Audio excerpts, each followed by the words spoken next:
On s'est mis à la place d'un producteur de téléphone.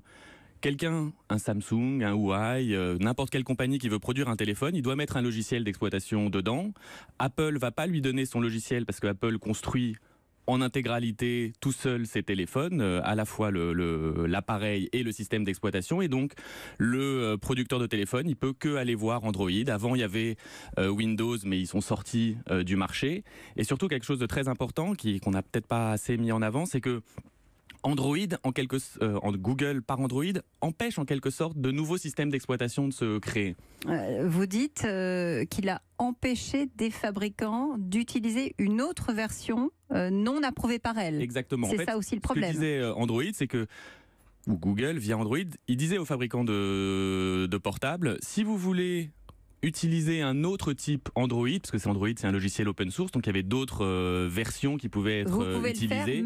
Vous pouvez le faire, mais vous vendrez plus un seul téléphone avec la mention Google Android.